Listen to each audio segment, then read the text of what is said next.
Kitted with the brilliant Runcam Swift Mini CCD camera, this brushless 2-inch quad has real potential. But is it too expensive? Enjoy our review and subscribe if you enjoy it.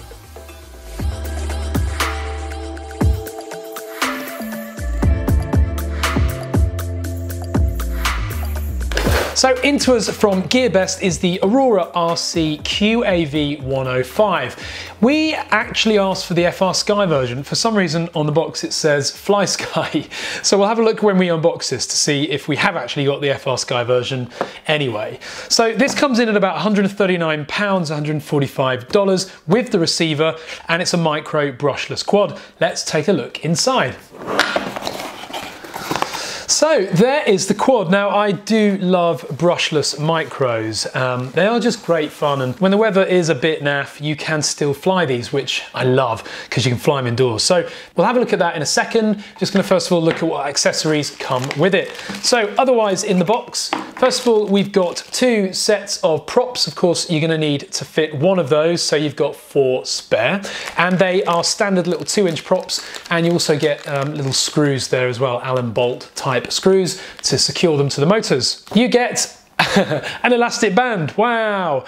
Now the quad already has one of those attached to it anyway, but you get a spare, and that is literally it. You don't get anything else with this quad, not a battery or anything. So without further ado, let's have a look at the quad in more detail.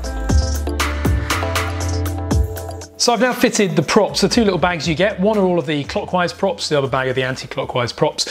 So first of all, the frame here is of course carbon fibre, and it is 3K carbon fibre, a combination of 2mm, which makes up the arms on this little quad, and also 1mm, which is the plate on top, and also the side supports here.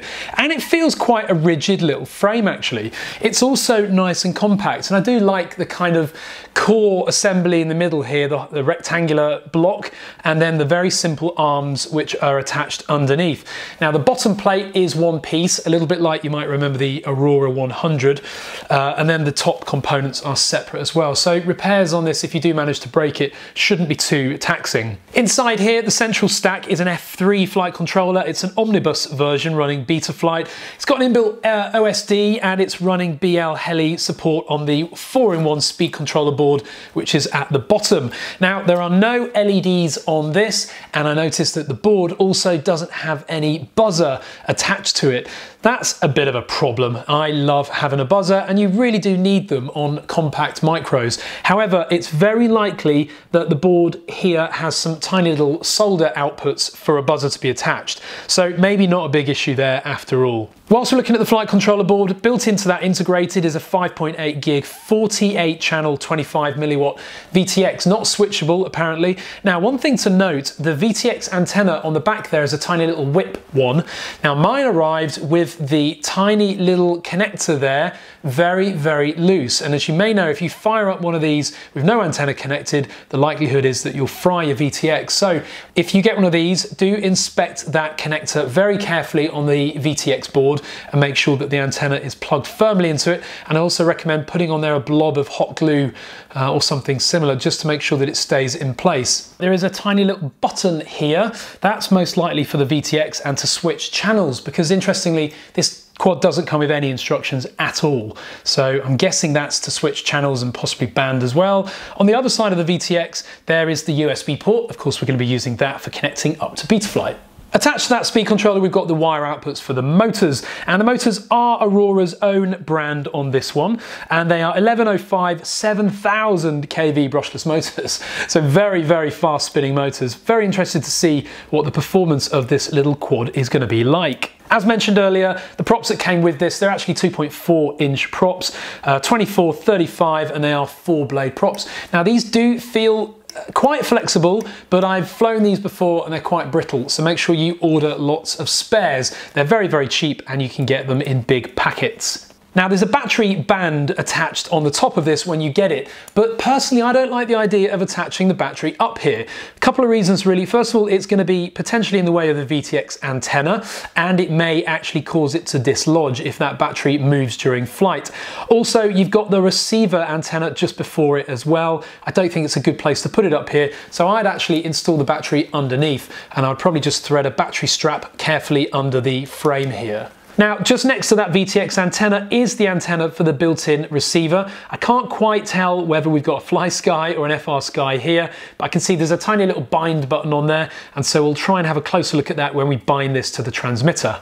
And now finally, I've saved the best till last. The QAV105 comes with a run cam, and it is actually a proper RunCam Swift Micro. It's a CCD camera, and it's really quite beautiful. So it's not a copy or a clone, it's a real one, which sadly these days you do have to check. There is a degree of tilt on there as well. You loosen the two screws either side, and that camera will tilt up and down. What I really do like about it, the fact that this is a run cam, is that it's recessed quite a bit into the frame, so it's got some inherent protection there. The other thing that's quite nice as well is that the props shouldn't be too much in view of this camera as well, because of the way that the camera and the frame is positioned. So the QAV105 feels super lightweight. Let's see how it actually weighs and put it on our scales. So it comes in at 61.7 grams, so 62 grams, that really is super lightweight, especially for a 2-inch quad. So this thing should have some pretty good performance. I think the next thing we'll do now is get the battery connected to it, get it bound to our transmitter, and then it'll be time for the flight test. So on closer inspection, it had been shipped with a FlySky instead of an FrSky receiver, and so I opened it up to replace it with an XM+. However, upon configuring it via Betaflight, my USB port became loose and dropped off. It may be a one-off, but keep a close eye on yours, as the solder points on this port are very small.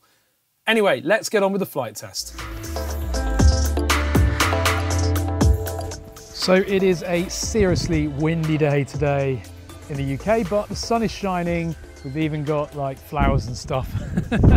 So it looks like spring has actually arrived for once, and we've got the little 105 ready for its flight test. So I'm going to plug in the battery, and as I mentioned in the unboxing, the little antenna connector on this flight controller isn't very robust, so do put a bit of hot glue on that and check it before each flight, just to make sure that you don't accidentally fire up the VTX without an antenna, because that obviously is not going to be particularly healthy. So yeah, here we go. Let's do the line of sight flight test first. It is windy, so it'll be interesting to see how this little quad copes with that. But yeah, we're airborne. It's very, very quiet, this little quad. Hover is just about mid-throttle, and it feels like a nice little flyer at the moment. It feels very, very lightweight. Very, very lightweight indeed, in fact. So let's take it for a little fly around. Oh yeah, it loves downwind. Oh, well, that was rather interesting. Now, it did that when I applied full throttle. So let's see if it's gonna do that again. We are in angle mode at the moment. Might be a battery thing, possibly. Yeah, seems okay now. That's weird. Not quite sure what prompted that. Kind of looked like a flip of death, actually. Hope that doesn't happen when we're FPVing this. That will be a real annoyance. But it flies nice. It's super quiet. Very, very quiet. Really, really quiet. And considering the wind today and the size of this tiny little thing, it's doing pretty good, I would say. Now I'm just going to try that full throttle again into the wind so that we don't go too fast. Here we go. Oh, it did it again. Wow, that's interesting. Now that could be a battery thing. This battery is not the best battery. And this is a little brushless quad, so it could be related to that. I'm not overly sure, in all honesty.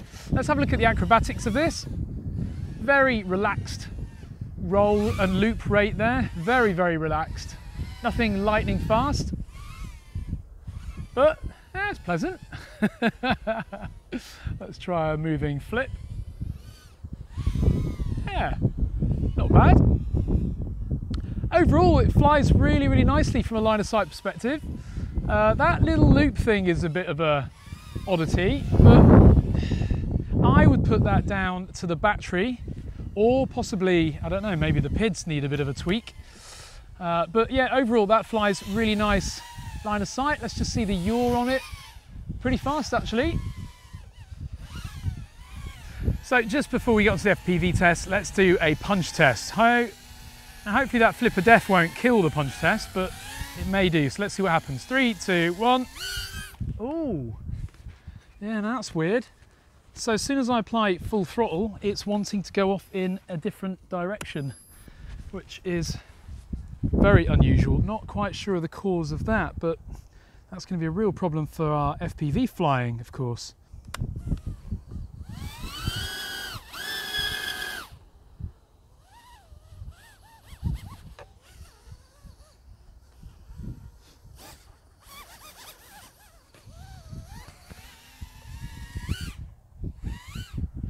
So just a bit of more testing around that weird issue. When I give it a punch, you can see it slightly detouring to the right.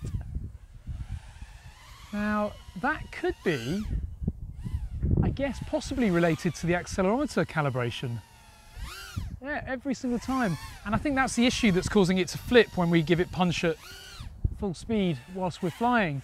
Bit odd. Now if I flip into acro mode and do the same, yeah, now we don't get the issue. So I think that's purely accelerometer related. So let's get onto the FPV flight test where that issue hopefully shouldn't be an issue.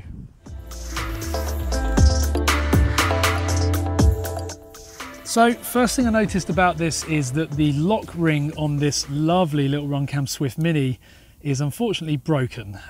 And that's going to be a killer for this flight test because we're going to get a lot of wobble on the camera or it's going to go out of focus. Oh, how frustrating, but that's about as good as I can get it for now. Remember, this model also doesn't have a buzzer, but you could add one, so it's not an absolute deal killer. But look at the quality of that image. Bearing in mind, this is a tiny little micro FPV camera. It's a Runcam Swift Mini, CCD as well, so we don't get any annoying change in contrast or brightness when we switch between ground and floor, so that's really good. I've also put a bigger, heavier battery on this for this flight test, so this is actually an 850 2S battery. However, this little quad has a tiny dipole antenna for the VTX, so I'm not expecting impressive range, but hey, let's see how it goes. So got the camera ready, everything's good. As I say, we may lose that focus, but let's give it a try. We're in air mode and up we go. Hey, look at the quality of that. It's so nice. And it's carrying this heavier battery with absolute ease as well. No problems there at all. Yeah, now see we're getting a bit of wobble there. That was more actually to do with the prop wash, I think, as I descended down into it. But yeah, this thing goes really well. Oh, there goes the lens. So you see we're slightly losing a bit of focus here. Oh, how frustrating. Because it flies beautifully, this. Bearing in mind this is a tiny little 105 class quad, and yet it's just flying absolutely lovely. It feels like I'm flying a full-size quad here. The roll is really nice on there as well. This is a heavy battery, so I've not got tons of poke on the punch there. Ooh. Oh, damn, that's a tree. Now, losing my focus on the camera is really off-putting and distracting.